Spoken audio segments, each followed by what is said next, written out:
1, 2, 3, 4, 5, 6, 7, 8, 9. It's Legends with Russell Thomas.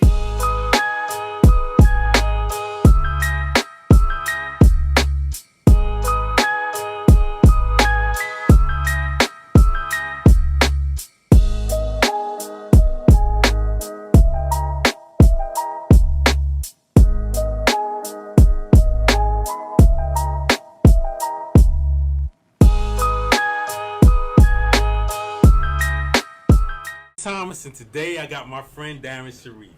Now I'm a little nervous. Let me tell you why I'm nervous. Because Darren is the Chief Administrative Officer of the Urban League and Director of ULEC Tech House. Now I have no idea what the ULEC Tech House is, but Darren is going to tell me about it. And when you see Darren smiling on camera, he has that smile of relaxation. So I'm just gonna try to get through this. He's taking a deep breath right now. So here's my guest, Darren Sharif for the Urban League. How you doing, Darren? Well, I'm doing great, and so this is the best part of the end of a very long and hot day, and I want to just give props to Al Tariq Best because he is a phenomenal individual. I met him when I was an elected official, and the thing that I remember about Al Tariq, we had the Summer Olympics. We were at Nat Turner Park. Mm-hmm. I remember running around like holding these torches. I'm like, who is this guy? And as I learned more about him, there are people who like talk about what they want to do in the community, and there are people who do what other people talk about. And the more I got to know about him, the more genuine he was, and just young people, that was his thing.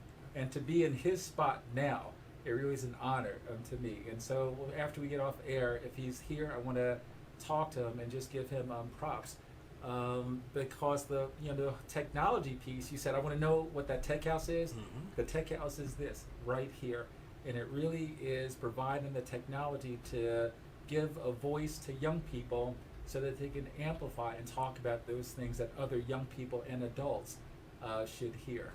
And so I'm happy to be here with Officer Thomas, and through this whole interview I guarantee you viewers and you listeners, you will never get me to call him anything else but Officer Thomas, because during the time I had the privilege to serve a fifth of our city in the Central Ward for 4 years, Officer Thomas was the epitome of a professional, and I felt extra protected whenever I was at an event and in your presence.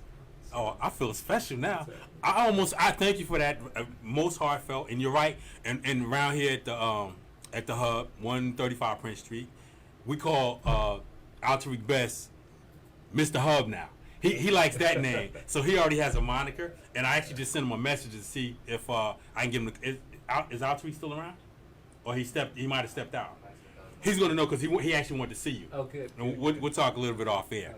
Oh, So I heard all of that that special feeling, and so I almost feel bad asking for my job that I have at the Urban League, but I'll let you decide the title for a nominal fee. But I just want to get into this right off the bat. I didn't realize when you sent the bio that you actually had a love of computers.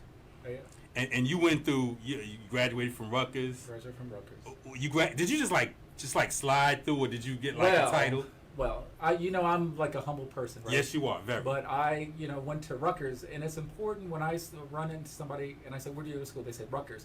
I said, "Now I'm going to ask you a very important question. Your answer to this second question will let me know whether or not we can chill or not." I said, "What campus did you graduate from?" And if they say that other campus outside of Newark, it's not true Rutgers. So I was privileged to graduate from Rutgers, Newark, with a degree of business management, a concentration in finance. And I worked hard, studied extra hard to graduate magna cum laude, so with high honors. So I am, and I learned a lot, during my time there. And what I learned about business and finance, it kind of helps me in the job that I do at the Urban League. And then, just other things, just the way it kind of teaches you how to critically analyze and hopefully solve a problem or two. Now, let me tell you something. If can we click on? Can you get a picture of Mr. Sharif? Can you pop it up there? He's on the camera now. Now you see him now. This is as relaxed Mr. Sharif has ever been when I seen him. When he was help painting his other office at the Urban League, he was painting in a tie, in a shirt, button-up shirt, because he just business-like. And I used to kid him because when you seen him, Darren was always like business, like real business. This is the most relaxed I've ever seen Darren. So, but I want to tell you something about that. So I was then, after I, lost my re-election in 2014, I was in the ShopRite on Springfield Ave, and that's one of probably the most important project that I played a role in working with the former administration. And I ran into a constituent when I was walking down an aisle, and she was shocked because I had on jeans. She said, "Councilman Sharif," and she like in disbelief. And I said, "Yes, Councilman Sharif." She said, "This is the first time I've ever seen you in a suit."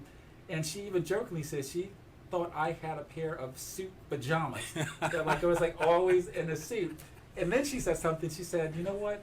She said, "Had you wore jeans," and I think she meant this as a compliment more, like maybe you would have gotten reelected. Mm-hmm. I said, "I don't know about that, but this is, you have to respect the office that you hold." And I represented constituents who expected for me to be a certain way. And there were events that we had where I wore like sweatpants or something like that. But for the most part, I was in City Hall doing the people's business, so I thought it was only proper and appropriate for me to come dressed up accordingly. So. And you did the people's business well. Let's not shortchange yourself. And for those of you who don't really know or didn't notice, that last name actually carries a lot of weight in the city of Newark. He's the son of Carl Sharif. Another instrumental figure in, I don't want to say Newark politics, I'll say the Newark landscape, and it's just instrumental. And Darren just happened to take a certain path. What shocked me was I didn't realize that Mr. Sharif, Darren, son of Carl, was Cory Booker's chief of staff. Yeah. I never knew that. Yep. From 98 to 2000, I was his chief of staff. And so getting him elected, I familiarized myself with the Central Ward because he ran for the Central Ward, and we knocked on every single door like 3 times for that election. And then, from 1998 to 2000, I was his person in the street, and I traded on my father's credibility. And so you mentioned my father. I thank you for that. God rest his soul. And I could never, ever fill his footprints because they were humongously large. And I learned everything I know about politics and public service from him. He was Ken Gibson's senior aide, our first African-American mayor. And so when I was little, Mayor Gibson would come to the house, and before I knew what he did and the importance of his job, I would see him in our living room a lot. And then he would run. He was an avid runner. Would run around Weequahic Park with a staff. And so I could say this because I love his wife, Camille. But as I got into running, I was like, this dude is running kind of slow. And but so I stood on tall, broad, and strong shoulders. And there are a lot of people in our history, African Americans, like the big ones that we study, and that we should give honor to. But I'm lucky that as I grew up, there were people who were close to me, who worked in the city and gave everything for the city that I got to learn from firsthand. You learned very well. And notice, Craig, he said from 98 to 2000, he was chief of staff. Okay, please don't so that 2-year period is significant for what purpose? No. It's significant because you didn't take over from 2001 to 2002, right? You weren't chief of staff then. No. So he got elected in 98. Right. So I stayed George. 2 years into his 4-year term. Right. Okay. And I left. So I wasn't there from 2000, and I wasn't there until 2000 and 2002. Right. So he had a 4-year term. Yeah. Right. And we took over from George Branch, Buddy G. who was an amazing person. Absolutely. He literally, and he would be. I was doing work for some folks at George King Village. And they're trying to give a block party. And you give a block party, you try to hit councilpeople up for some money. And he was the only councilperson back then. We would call him, he would actually answer the phone or call you back. So he was a gentleman's gentleman. And but I always tell a story about him. I was in Ward's coffee shop, and I saw him. And so I was going to say, "Hi, Councilman Branch, how are you doing?" And he asked me, "How you doing, young man? How you doing, young man?" And then I just said, "I'm going to test him." I said, "Horrible." He said, "That's good, that's good." See? And then I kept going. But he, so I learned from even people like that. You can be an opponent to somebody, but still learn a lot. He is a very wise person who is always available, when I want to ask him something. So I appreciate it. And he was a boxer. Yeah. He was a boxer. He was and like very skilled, as I was told. Yeah. so that kind of like helped him, like in his job, Absolutely. So, Absolutely. Yeah, he was a great person. And honestly, politics makes different strange bedfellows, and it's not supposed to be personal. And I shy away from having it on this show. I'm just highlighting what certain people in the community do for the community. Extraordinary people, ordinary people doing extraordinary things. I think you're extraordinary because let me tell you something. Wait a minute. I want you to tell the story on air because they don't believe me when I say the story. What was our first encounter? You were at an event. Yeah, I was at an event. So I don't know what event, but I can tell you how the first encounter went down. Tell them the first so encounter. normally, like I always, have and have so much respect for, our Newark's finest. And when I came to office in 2010, we faced a $100 million budget deficit and the prospects of having to lay off 167 police officers. But I was at an event.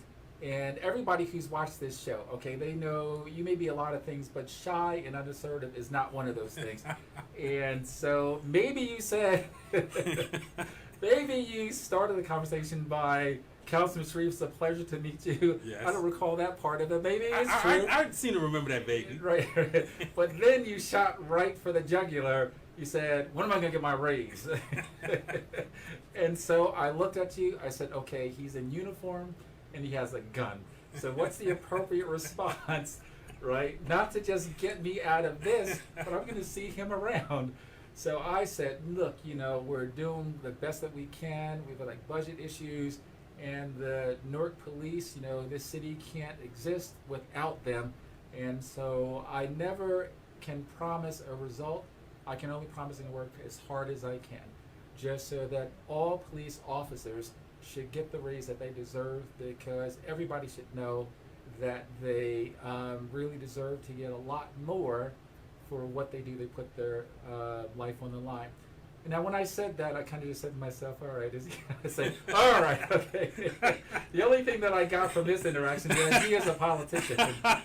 So the funny part is we just mentioned George Branch, late great George Branch, and he was a boxer. Now you just seen an excellent type of defense by former councilman and director of chief administrative officer of the Urban League in defense and answering the question, because Darren is masterful in the defense. I mean, even in his weak moment, he moved away. He didn't hurt my feelings, and even after that, he would see me. He said, I know he's going to ask me about his raise. Now, it's true that we were in a budget crunch, but you handle it skillfully, because most people be like, I can't believe he just asked me that question at this event, but you handle it remarkably. But honestly, I would have, we would have given the raise, and because there's no honeymoon. Like when I came to office, there was a big MUA, and then all through all 5 wards, people were saying they're going to privatize the water, so that was on my plate.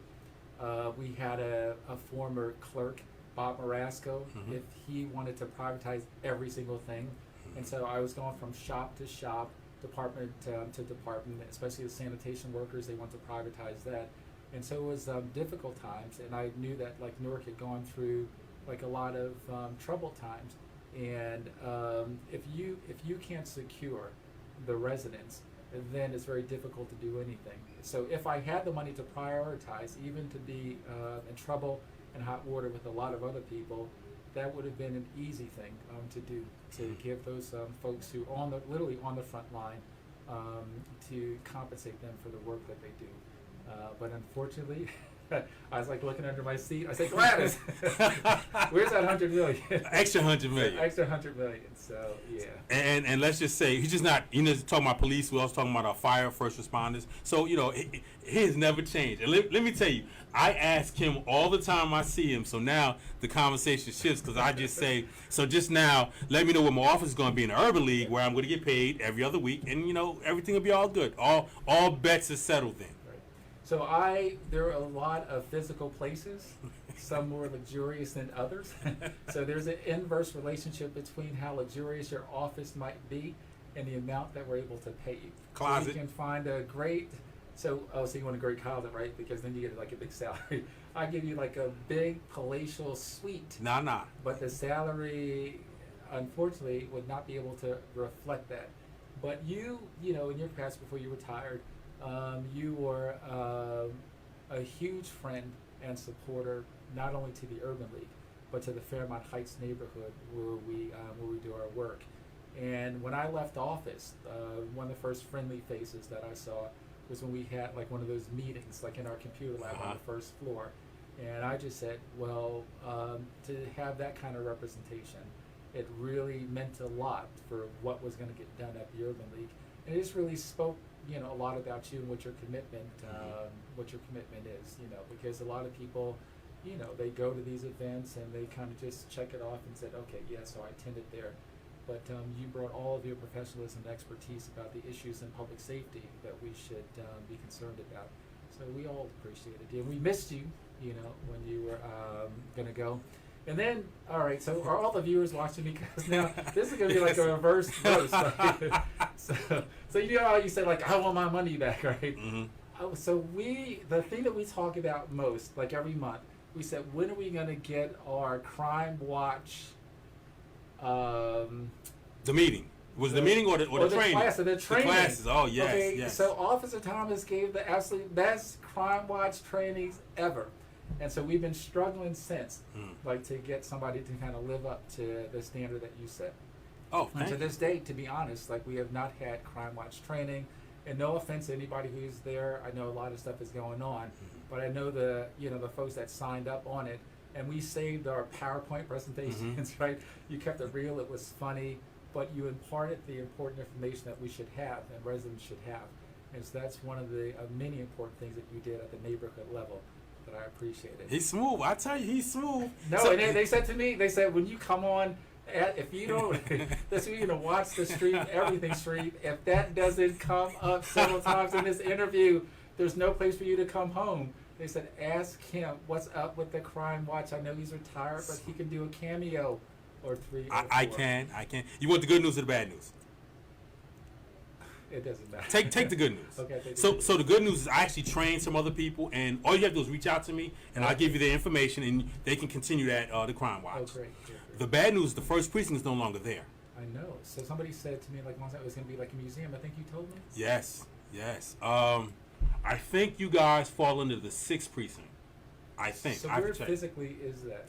16th Avenue, across from West Side Park. You got to be kidding me. Really? Yes. Wow. Yes. So then Captain Brown He's gone. He's gone. He retired? No, they moved him to somewhere else. I'm not sure exactly where, but he's not in the 6th. But his time is real limited. Wow. Real, like, next month I think it might be his last month. I'm not sure. I haven't talked to him about 2 months. Okay, wow. So, it's a little reorganization. Okay. The citizens of Newark will be safe and be covered. I trained like 2 or 3 people. They're supposed to be taking over, and I'll put them in touch with you so that you can continue relations with them. Yeah. And I do want to give a shout out to NPD, because people, and I never forget when Captain Yablonsky was captain, and he invited me into I think 2nd floor, whatever, the police precinct, and he said to me, he said, Councilman, he said, people think we try as hard as we can to be wherever we can, and then he started showing. It was almost like, it was just like it was like Comstat on like steroids. Like details maybe that they never even talked about Comstat. And literally, so one, I left there like thoroughly and profoundly depressed, but with a keener sense of awareness and appreciation of how much Newark cops do. And I never ever, and there are certain people, I'm not going to mention those people, who when they're on camera, they would try to kick the back end of Newark cops.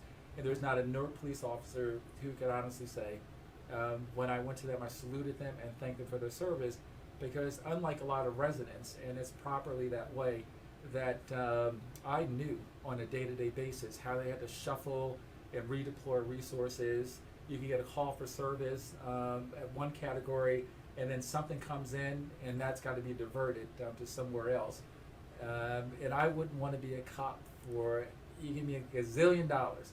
There are only certain people that are built like that, and I appreciate them because they try to keep us safe. So I really appreciate that. You're very welcome. My mother prayed for me a lot. As you can see, I have issues. My Tourette, I kept it under wraps for 25 years, and it just comes out. So I remember scrolling through a site, a social platform, and I saw my friend Darren Sharif counting down the moments when he was about to get on a plane and jet set to some luxurious location. I want to say it was the French Riviera, but it might not have been. Somewhere close, though, right? So it was so okay. We have to put everything in context. Put it in context. Because when I was in office, like people actually No, said, it was no, an no, off. but, It was, no, but yeah, that's what I right. have to have. They said, man, he rich. His family, they like robbed some banks. They got like millions of dollars. He just so then I don't want to like fuel the fire. Right. This So is after office. Right. Well and, after. and so even so I was lucky, and personally, I've got 3 incredible kids, all smarter than me. The way their brains work and they think. And my oldest one, Princeton undergrad, Harvard Law, had a stint at the UN in Geneva, Switzerland, and then her final post where she is now is the U.S. Embassy in Paris. And so it's not like, so all I have to do is afford the airfare, right? So I go to her like apartment, and now they, God bless them, they have like a house like an hour outside of Paris. And I never forget, like the first time I went and I started putting on Facebook, so we go out in Geneva, we like take pictures of stuff, Lake Geneva, whatever. And then as she's preparing dinner, I'm like typing these like Facebook posts. And then she said, Daddy, like you don't type like big posts like that. People don't like it, read it. So then she like hurt my feelings. And then I typed to my friends. I said to them, my daughter doesn't like me typing the long posts. And then they started beating up on her. They said, don't listen to her. Like we enjoy your stories. It's like we're there with you. And so I've been lucky and privileged enough to be able to go there. My son lives in Ireland, and it's a hop, skip, and a jump, cheap flight from there. And that's the one thing I look forward to, like every year, to be able to chill with them. And she said, Daddy, come in August, because the Parisians, they flee Paris to go to the Riviera in the south of France. And so I said I'd rather just sweat it out and have Paris all to myself. But so I'm actually leaving. I'm leaving on the 15th of August. I'm gonna be gone for 2 weeks, and I'm gonna have a good time. And my goddaughter, my grandchild Celia, she's I think almost 2 years old. She'll be 2 in October, and she was here 3 weeks ago, and I got to see her face to face. And I was nervous because during COVID, and you can't travel, and you talk to her like on the phone. And then she sees your picture through the phone. You say, Grandpa. So then, like 3 weeks ago, I had to pick him up at the airport. So I said, oh my God, like what if she rejects me? She hears the voice and looks at the picture and said, but he's a lot taller in person. And so I had all the bribes ready. I had like the flowers. If the flowers didn't work, I had the chocolate chip cookies if it didn't work. But luckily we bonded, and whenever I saw her, she gave me like a big hug and a kiss. So I heard they were flying over, but that doesn't sound like correct. Does that sound like Newark Airport? It sounds like Teterboro, doesn't it? Like on a Gulfstream that they came over on or anything? This is like so this is the truth, right? The last time that I went, I could only get a flight at Stewart International Airport. That's like upstate New York. And I would pay several $100s more just to fly from Newark, not from JFK. And so I couldn't, and so like the cheap flight on Norwegian was at Stewart. And then my friend is driving me, and I'm like, where in the heck? Like, there's like all greenery, right? So you normally just see like concrete, and that's okay. Like when we turn this corner, there's a big airport. Okay, it was a small whatever. I have to be PG airport, and it looked like their whole small fleet of 3 planes. It's like. And like this is like a true story, and so I'm like, oh my God, like every terrorist is gonna get on this plane because where's the metal detector? Check everything. And then it just got worse. So I sat at the very back, and then when I went to pull down the overhead, as stewardess yelled at me, no, you can't use that overhead. That's where we have our emergency supply. So I said, now I'm at a rinky-dink airport on a small airplane. I was just introduced to the emergency supplies that I'm going to have to use when this plane starts doing nosedive. So I said after that, I'm always going to fly from Newark. So I'm going to fly from Newark and fly into Newark. But I don't have a Gulfstream. I want to just wish you, I'm just joking. He's humble. I was just joking. The reason why I brought up the international flight was I saw you after you came back from I guess visiting your family, and you had this look of wonderment because wherever you went, they were introducing coding to their children. You was like, I need to bring that to Newark. Yes, sir. Yeah.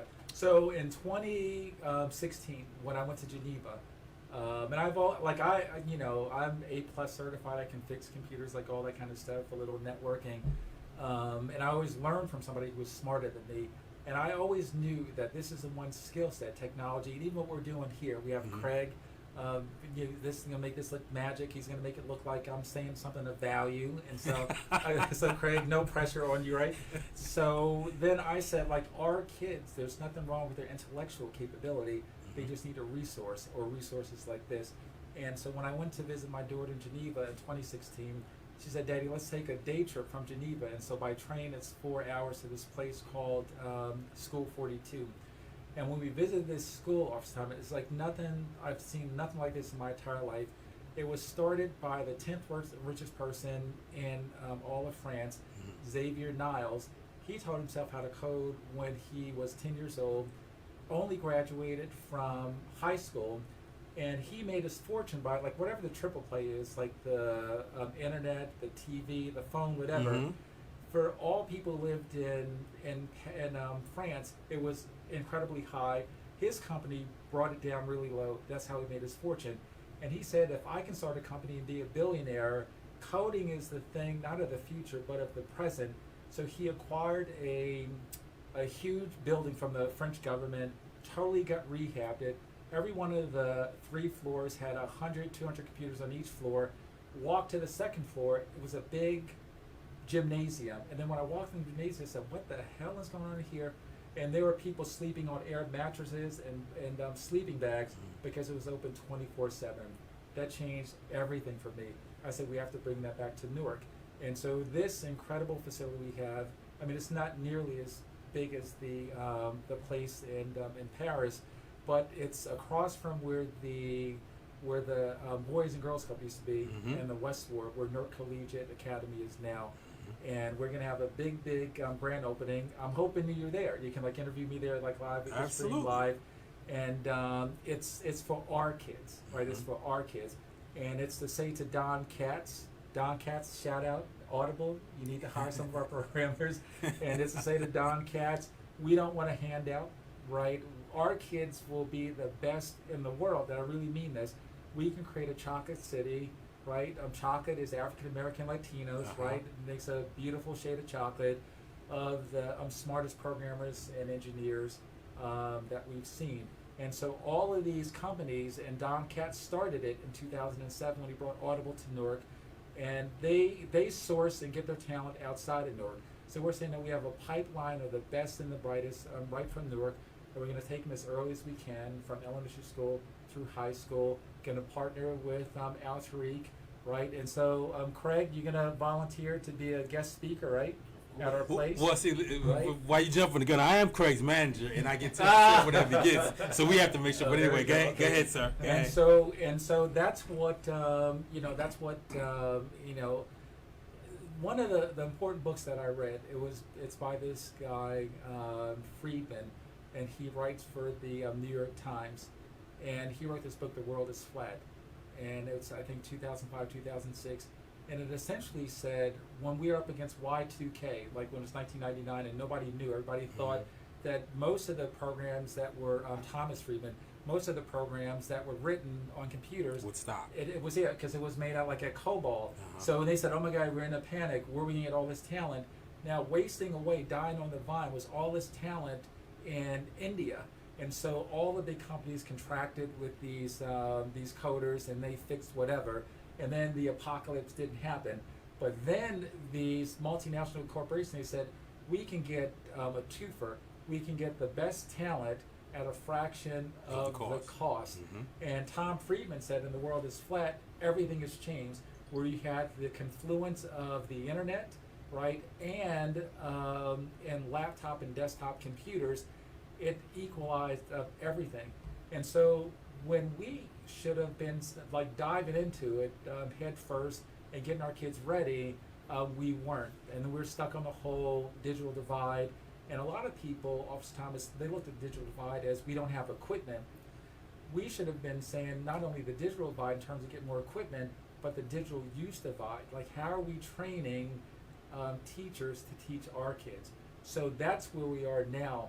And the Newark Kids Code and the Tech House, we've got a great partnership with NJIT. So we use the best of the best students from the Albert Dorman's Honors College to work with our kids.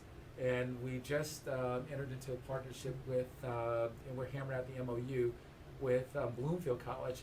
And unknown to me, they have the #1 gaming and programming curriculum in New Jersey and the number 13th or 14th in the entire country.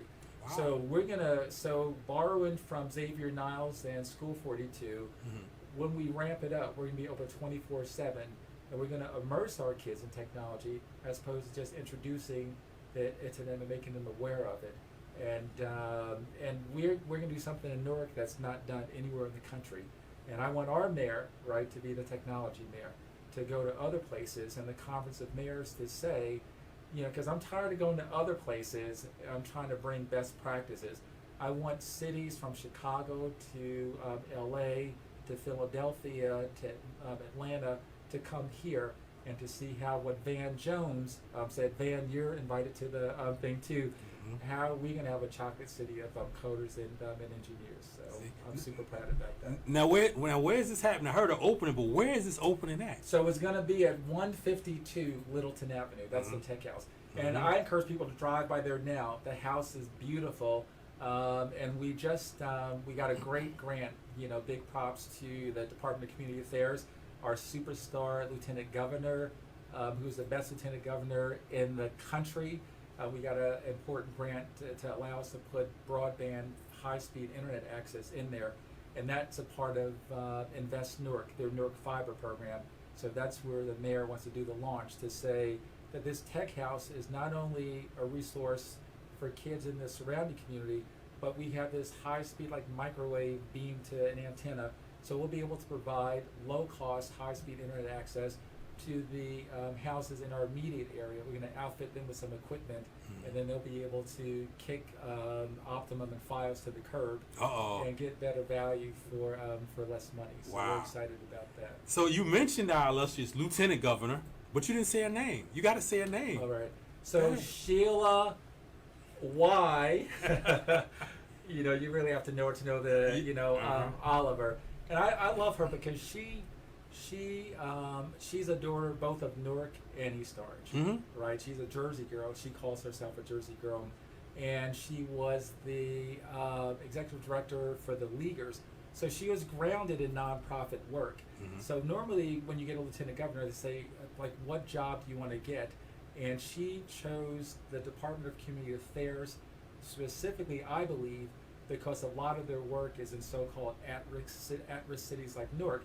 But if you didn't have the background that she has, you might delegate a lot of stuff. So a lot of stuff that comes into her office across her desk, right? She has the benefit of that lived experience, like working in nonprofits. So she's a superstar. She's phenomenal.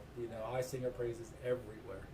Wow, we can get Miss Oliver on here. Yeah. By the way, Miss Sheila Y. Oliver, we share the same birthday, so happy pre-birthday, July 6th. When is that?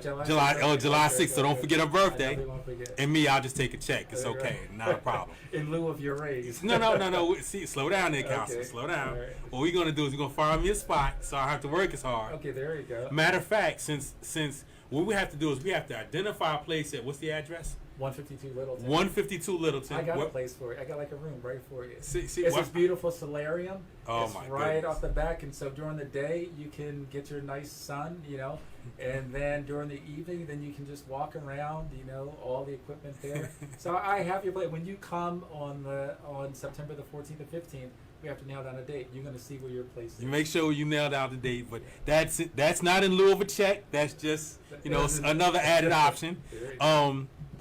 I actually have the address. We said 152. 152 Littleton. Okay, so this is a true story. I won't say who the supervisor was, but there was an abandoned house around the corner, about 2 blocks up. We kept getting calls that people were going in the house doing whatever.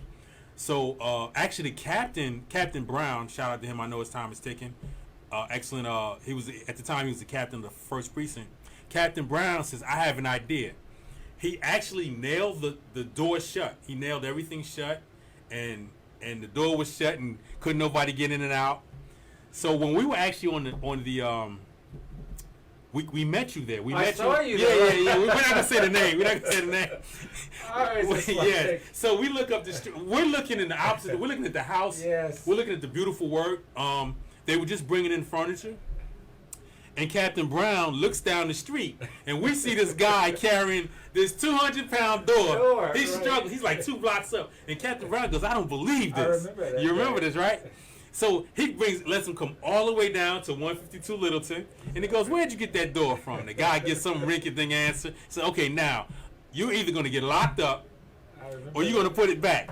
The guy takes it all the way back, and he goes, I just would have rather that you guys just lock me up, because that door was awfully heavy. He spent hours trying. You remember that, right? I remember that. True story. True story. True story. Listen, the things you see. In our great city. Yes, I just want to just say this too. Whenever I go away, and I've been lucky to, go a lot of places. I've been to England, to Ireland, to Wales, to Spain, to a lot of places. And I wrote one time on one of my posts, but I said I could never wait to get back home. And then somebody said to me, "Oh yeah, he's just saying that. Like, how can he compare Newark to all those places?" The difference in all those places, one, I'm just a visitor, right? I'm not a resident. And as wacky the stuff you see in our great cities some of the time, there's nothing like, I can't go anywhere. Like, if I go when I go into ShopRite, it takes me like 45 minutes to get out, only because you run into so many incredible people. I was walking down Fairmont Avenue, and there's a police cruiser, and like, when they're slowing up, you're just like, okay, I know him, like, where do I know that face? And then the person said, "Councilman Sharif?" And I said, "Yeah, how are you doing? Thank you for your service," gave him a salute. And he said to me, like, this is like, like kind of rough, this area. But what he didn't know was that before I got elected, right, from 2004 to 2010, I spent my time walking those streets. Mm-hmm. And then when I came back, right, people gave me safe passage, and they respected me, I would think, because I gave them respect, right? Mm-hmm. I didn't judge them. I'd walk into crowds, and because I knew that they had this psychology that, he's not going to walk over here, and you'd almost catch them off guard. And then when I get into conversations with whomever, like even teenagers, I'd always say, "Yes, sir, yes, ma'am." And so they gave me safe passage, because they knew whenever they saw me, I was bringing important information about the important services that we had at the Urban League. But so I said to that person, I mean that. I can't wait to get back home. It's always great to visit, to see family, but there's nothing like flying into Newark International Airport and then coming home. So this is a city, and people say it's a cliche. This is a city that I tried to give my all to. Mm-hmm. I think I still have a few days, some fuel left in the tank. But the most important thing to me is not the brick and mortar development, because I think I'm going to hold on to a record in terms of the development projects that we've had in Newark for some time. The Prudential office towers weren't there. That 11 acres that they call rubble on Springfield Avenue, that wasn't there. The Haynes project wasn't there. The renovation of Cityplex 12, that wasn't there. And then a lot of other housing. And as proud as I am of all those accomplishments, it really is the human development thing that we all struggle with, and we will all have to lean into it and give all that we have, because the investment that we make or don't make now in young people will have a profound effect on how the city ultimately winds up. But so that's so this is my city. I love my city. I can tell he loves the city. I think you were born in the were you Beth Israel? I was born in the South Florida. You was born in Beth Israel, I'm right? like the South Florida guy. Beth Israel Hospital, September 29th, 1960. Oh my God! See, I was born in Presbyterian Hospital. Really? Yeah. You know what Presbyterian ended up being? No. It ended up being United Hospital. Oh, which now, so because that's what Payne Tech is. Wow. See? Wow. That's the West Ward. Wow. So I lived in the West Ward. I know you did. At Georgia King Village. I lived in townhouse number 25. Oh, I would get out when I go run on Bergen Street, go up Market Street, Central Avenue to Grove Street, across Grove Street, down South Orange Ave, and get to South Orange Ave at Bergen and sprint right back to Georgia King Village. So when you say you went running, you really went running, or was it like you get so in the car? Let me tell you this. Okay. So, Dad, I love you, right? So my father was like he was a great athlete. He played running back for Central High School. and he was a state champion hurdler. Mm-hmm. And then he ran like long distances, kind of. And he introduced me to running at Weequahic Park. His friend Hank Street, God rest his soul, and they called me all kind of names because I played football. That was my sport in high school. You were sissy, you can't run. And so when I got my sea legs, so to speak, and then time passes, and I never forget this run. So we run from Wilbur Avenue into the park, off of Elizabeth Ave. And then that's when they had the stairs for the stadium because it was an old racetrack. Mm-hmm. And then my father, they called him Iron Man. So he would freak you out, just trying not to breathe, psych you out. Mm-hmm. So we run up and down the stairs. But by then, he had trained me well. And then we run around the backside of the park, and up the end they call it Dead Man's Hill. And so we get to the top of the hill, and then we would sprint back to the stadium. Now I could hear him breaking down. And then he got to the point where you the big open lake, and he said, "Go ahead, son, go ahead." So that was that moment in life, right? So you say, "Grasshopper, are you gonna honor your father, or are you gonna remember when he tortured you and tormented you?" I left him in the dust. Really? I just ran, and then he switched to racquetball, and it was like a game of. So so I got to a point where but then he felt his knees, and you become addicted to running because it's the one thing you can do by yourself. You don't need people. And then when I started to feel my body and my knees, I said no. So I switched. So now I have like a Peloton, who we have a love-hate relationship with. I wake up in the morning and she tries to seduce me, and I'm like, not today. I can't do that. So. Wow, you are so smooth. Let me tell you how smooth he is. Is it now? You don't have to say who lives there. But is there a reason why you started on Wilbur Avenue? Well, we lived. So the first place I lived in California for 3 years when I was little. Came back in 6th grade. But when I came back here, my father lived at 101 Huntington Terrace, and then we moved to 142 Huntington Terrace between Shepherd and Renner, and then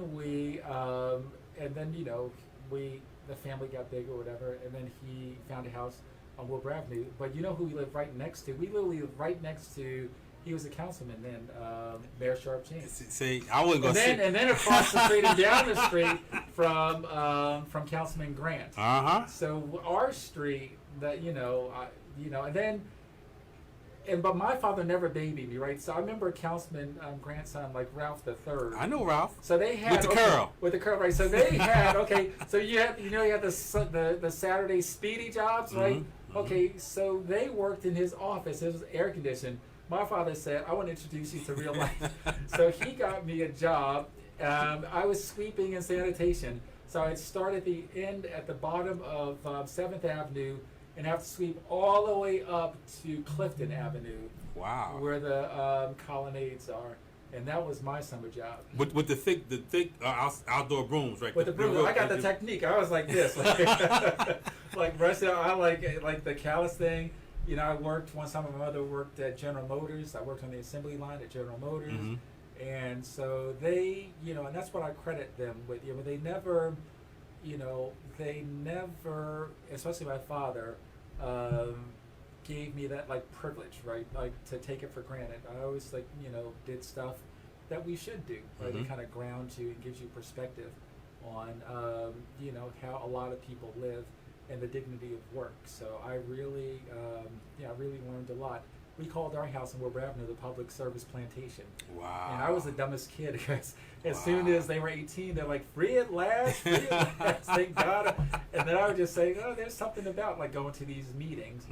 And that's our relationship. It wasn't the typical father-son relationship. And I say that respectfully. It was politics and public service. And it was difficult for us to talk about anything but politics and public service. But I learned a lot from him. And I had 1 year in law school. I was married then, and so that's one of my regrets that I didn't finish. But I never forget when I got accepted to Rutgers Newark Law School, not Rutgers Camden Law School. And I never forget. And my father said to me, he said, "Son, I'm sorry I don't have the money to help you more." And I said to him, I said, "Dad, the education that you gave me, you couldn't pay for that." And so I was Nick Amato. He was a Republican County executive. I was chief of staff, confidential aide. Steve Adebato in the North Fork, God rest his soul. I was a special assistant to him. Amanda Fontoura. I worked in the sheriff's office on the civilian side. And the sheriff's officers, because I was terrified then of guns. So when they got a shipment of guns in wherever, they would just bring them to the office, right? and having a perch in all those different places, I just really understood like the intersection between politics and public service. And so when I never wanted to be an elected official, as quiet as it's kept, but it was a necessary evil to really be in a position to have substantive conversations with our CEOs of our corporations and the presidents of our institutions of higher learning. So I always say to people, I was a horrible politician, but a pretty decent public servant. And I think it takes a skill to be an effective politician. I don't mean it as a slight, but that's a skill set that I wasn't willing to learn, because I said, Darren, if you only had 4 years in office, like how would you leverage your office, and what would you do if somebody said you would not be reelected? And so I chose to focus on what I learned from the Urban League, what I learned earlier from my father in public service, and to leverage that office to have partnerships and relationships that benefited people in a way that you could measure. So I have like no regrets. I have no regrets. And I think you said before we went on air, you said, Councilman, you look like a little younger. Oh, yes. And I said, so you reverse that aging process as soon as you walk out that door, and understand that you have to turn the chapter, to the next page. So I love being at the Urban League. We had a great relationship with the city of Newark. Thanks to the mayor, we get what's called like housing funds to help us build affordable housing that people can move into if they have a certain income guideline, and so they can move to a 2-family, 3-family, rent 1 or 2 floors, and those friends could pay for the mortgage. But you didn't ask me about like any other than the tech house. You didn't say Sharif. Go ahead. Finish your thought. What other stuff do they have at the Urban League of Essex County? Well, I'm gonna let you. I'm gonna get to that, but hold on. I'm still stuck on you running, because I remember the stadium, the track being there, and you actually being the athlete. Yeah. So, but I'm gonna let you finish your thought. Sharif. Yes. What other things do you have going on at the Urban League? So we have, and I always say the Urban League is the best kept secret of a nonprofit in Essex County. And that's no slight, because we have tremendous partnerships with everybody from New Community to Ironbound, and you can't really do like things that cause a seismic shift to better the neighborhood alone. So there is an immense value in having partnerships, and so we value those partnerships. We work together on a lot of things, but pound for pound, like I would put our organization against any organization. We have a great leader. I always embarrass her. I call her our fearless leader. She has her training on Wall Street as an economist, and she brought that training to the Urban League in 2003. And as she learned more about the Urban League, we went into different areas. But at the very young end, we have a world-class all-day preschool. If you're a Newark resident, your kid can totally free, wraparound services included at our preschool. So from 18 months to 3.5, 4 years old. At the other end of the spectrum, we have a program called USJP, people who are 55 and older, senior citizens. We train them to get a part-time or full-time job. We have this incredible program for young people who get jammed in the criminal justice system, and we have a great partnership for that with Essex County College. They can learn about supply chain management. They can learn about computer repair. So we have that program. We have another program led by Alice Frazier. It's called a Financial Opportunity Center. Under that umbrella, in Financial Opportunity Center, like a person will come in and we'll say, you have to fill out this intake form, but then let's start to learn about you and your finances. Like, how do you spend money? How much do you make? And we get them to, over time, change their behavior. We teach them about budgeting, and we say you don't have to go out 3 times a week, go out once a week, and then that money you save. And a part of Financial Opportunity Center is this thing called Saving Circles, where it's like a group of people and they save a certain amount of money, and then we kind of match that money, so you have resources that start to build. So I mentioned the housing, right? So somebody comes in, and literally there's a trajectory, so they get their credit straightened to make them eligible for the houses that we move in. And then we have housing counseling, and that's by Victoria Lindsay, who heads up that. And people come in, and we give rental assistance, we give foreclosure assistance, and when COVID hit, as you can imagine, there was just like a flood of people who needed rental assistance and people trying to stay in their home. So we have a super team to be able to work with that.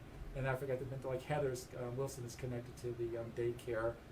Teresa Howard is connected to the USJP Urban Seniors Jobs Program. But we have a whole menu of programs. And then we, in 2009, kind of not pivoted from it, but we said, all right, we've been in the Fairmont neighborhood for a long time. We provide these services to people who live in Fairmont and outside of Fairmont. Let's put a stake in the ground. Let's plant our flag here. And so in 2009, we started these series of discussions with the community through the guidance and technical assistance of these urban planners. And now it's been a successful plan. We get a lot of money from the state. We can always use more. So when I wake up every single day, I literally just have to pinch myself and to say, and I could not have done any of this as an elected official, because you're off to a groundbreaking ribbon cutting, God forbid, you're at a funeral, public safety things, and things that you really don't have the time to dig in to do, like at an organization like the Urban League of Essex County. So we do it all, you know. So we're like, who is that? Who did they say, like, pound for pound, we're the best fighter? The pound for pound champ, Floyd Mayweather. I want to say Shakur because he's the son of Newark with Wally Moses. Exactly. But I hear what you're saying. Let me tell you something. He's a one-man infomercial. I totally forgot about the preschool. Shout out to Heather Wilson. Yes, Heather Wilson. We actually did, I used to do in my former life, my former career, I used to do the active shooter. Oh, okay. And I actually did with preschool. And she was exactly, because she was talking about that at one of our leadership meetings. Yeah, so exactly. maybe we could bring that back, you know, Right. with Community Policing Solutions, join up with Urban League. That should be a nice size check. Exactly. You know, There I'm just, listen, it is what I'm it is. just saying. Now, I'm just saying. Now, next door to the Urban League, is that where you do the financial literacy planning and all Yeah, that? so that's the middle building. 'Cause The middle the building. administrative offices are on the corner of South 8th and Central, but that middle building, 506, that's where we do the financial opportunity and literacy. And then we do like workforce training. We entered into this great partnership with PSEMG. We're going to provide supportive services to the folks who come and learn how to do installation and other things. And our relationship with PSEMG, it didn't start out great, you know, because the switching station initially we were against. But once that was settled, we have a great partnership with them. And not only in terms of jobs and training for PSEMG jobs, they also have other partners. Honeywell is one of them, where their folks from Honeywell, they'll go in and do like an energy audit, and they'll find out where you have mold, where's, you know, during the heating season, the windows aren't properly corked, The leaks. leaks and everything. And we've gotten people through that partnership who've gotten new refrigerators, like new water heaters and everything. So we're proud about that partnership with Honeywell. And like I said before, you can't do anything substantial if you do it alone, you know. So all those great programs that we have, we're proud of the partnerships because we get to amplify. It's like a force multiplier. We get to amplify the work that we do, and we have the metrics to show for it, you know, like all those success stories, and you know that makes it all worthwhile. It's tireless work, you know. It's tireless work, and sometimes frustrating, but it really is the blocking and the tackling that over time, like you're inching further and further down the field. And then if you execute right, like you get into the end zone, you get to the end zone, you get to the end zone, but you never get a big hit, right? I love working for that organization. Switching gears real quick, what position did you play in football? Okay, so my position should be evident in my leadership style. I was a quarterback. Oh my goodness! But I was a defensive halfback. Two-way. I can understand the quarterback and safety. So the quarterback was right. So you have to understand and see the whole field, and you have to understand who your most important players were, not the skill positions, not the wide receivers, the line. And so I always used to like the center and the two guards and the two tackles. And I loved being a safety because if I threw an interception, because I had the occasion to throw one. Once in a while. And then I literally could take it out on them on the other side of the ball. Two-way player. Right, two-way player. So see, I told you, did I tell you he was smooth? Let me tell you something. He never once mentioned, I used to be a part of the Greater Fairmont Heights Association, and they kind of adopted me. And they were one of the only organizations, community organizations, it basically spanned 2 precincts, where in August, I think it was, you guys shut down West Market, Fairmount, and something else.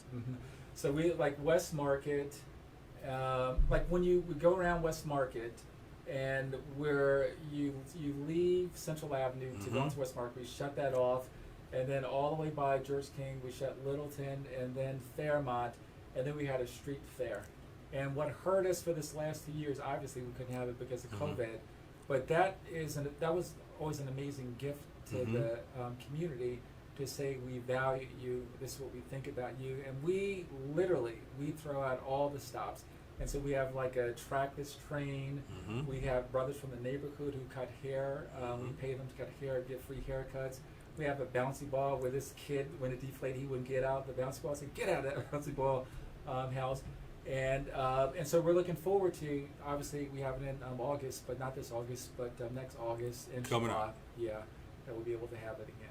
Hopefully, and see, I remember that because I remember the trackless train, and you had the trackless train. If you ever been, I can't think of the name of the place in Scotch Plains. Oh yeah, it's right off of 22. Right off of 22, Yeah. whatever it was. Yeah. They had the train, and the Greater Fairmont Heights had the train, and it was so popular that it was for the kids, but adults would be wanting to get on it. And and like you said, I got the receipts to show it in the, Yes. the pictures. Yes. Like, what's this big adult like? Yes, This train? enjoying it out there. You had face paint, you had Yeah, music, face paint. you had the stage, you had Exactly. vendors. You had a lot of vendors coming a in lot of there, vendors. and you had a lot of organizations coming with the tents, with their Exactly. with all this stuff, Live PNs. information. Yeah. It was and wonderful. we never ever, for every one that we've had, and we've had a few, there was never ever like any commotion, like no violence, no anything.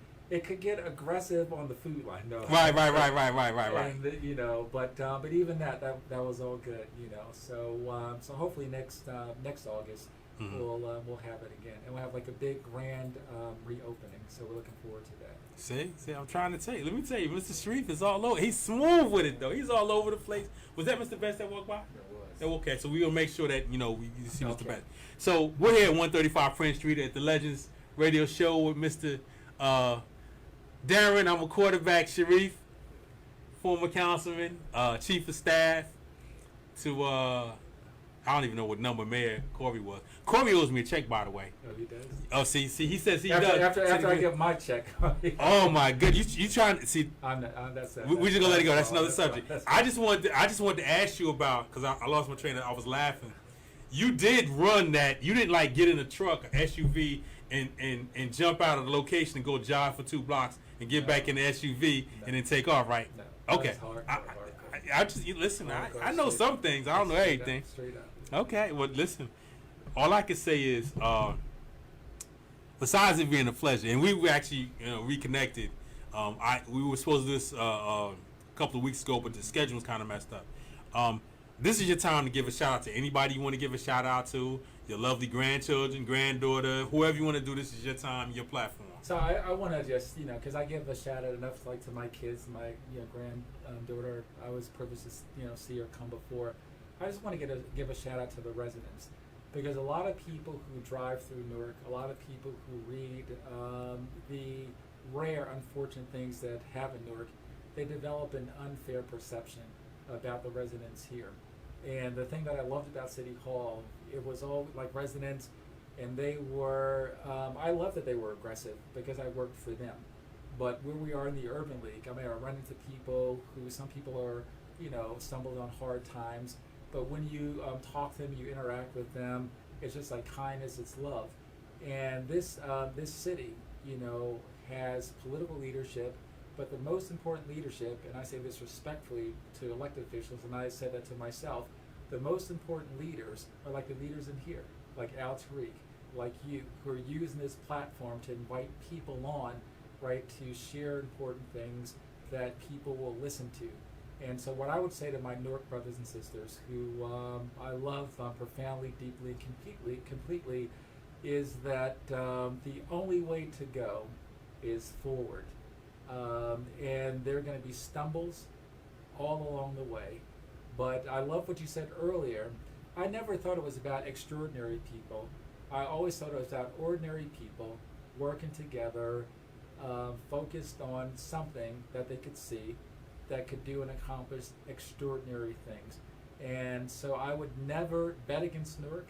I would never advise anybody to bet against Newark, because this is a city that's been on a comeback for a long time.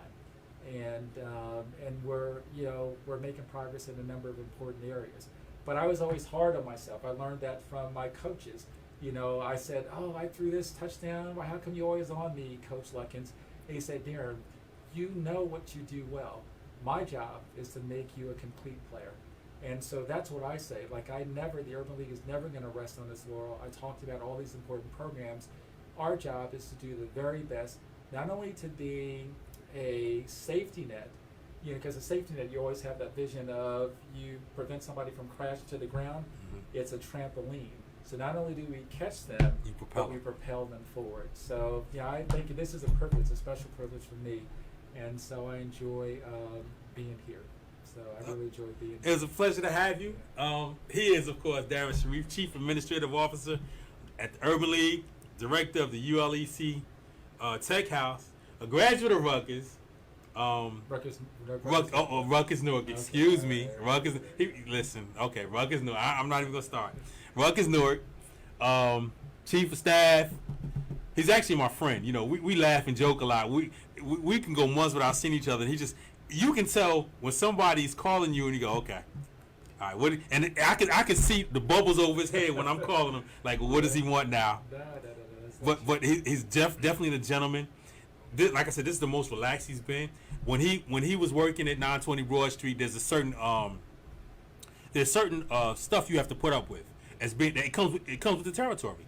But now you seem so relaxed going to Urban League, and I look forward to work with you every day at the Urban League with Community Policing Solutions. You can do it. So I just want to say, I know that there's one quick thing, right? No, take your time. It's okay. The only, the closest, somebody once said, it's a shame that youth has been wasted on the young, right? Because when you're young, you think you're invincible, you don't know anything, right? And only time gives you wisdom. But as you get older, you get to the point, and I'll be 60 on September the 29th. Oh, bless your heart. To use the golf course analogy, right, I'm now on the back nine. And the older you get, you really do contemplate your mortality. And you really come to a keener understanding of you're not going to be here forever. And then sometimes tragic, unexpected things happen to people which say, you might not be here tomorrow. And so I was always, and my mother said, you're going to drive yourself crazy, trying to save, everybody. And I just really have in the back of my mind that, I'm running out of time. But when you know you're not going to be here, at least it compels me. And I would always like to think I was honest, but just to be more purposeful and more driven and more strategic in terms of what I'm trying to accomplish. And like I said before, young people, more than any other segment demographic, are at the top of my list, because no kid who is here was asked to be born, and no kid got to pick the parents that they were born to. And so the question is, kids that are in a rough situation, a rough environment, if we really do live by that African proverb, it takes the village, right? We have to test that, right, to see if if we really mean that. So I just want to say to Newark, let's really act with the same sense of intentionality, purpose, and focus, and we really will find it's not as impossible as it is if you go it alone. So I just really wanted to say that. And my friendship with yours is a special friendship. And the whole definition of a friend is that you cannot talk to somebody for a year. So it's not like quantity, it's not frequency, it's the quality of that friendship. And so I'm lucky to have a friend like you. So because I always say, I'd be like somewhere, I'd be like, man down. And I know that Officer Tom is coming in. Yeah, I'm gonna get there. We figured it out. Yeah. Thank you for coming, my friend. Thank you. It's a pleasure. Thank you, sir. Well, legend with Russell Thomas. He's Craig, the engineer extraordinaire over there.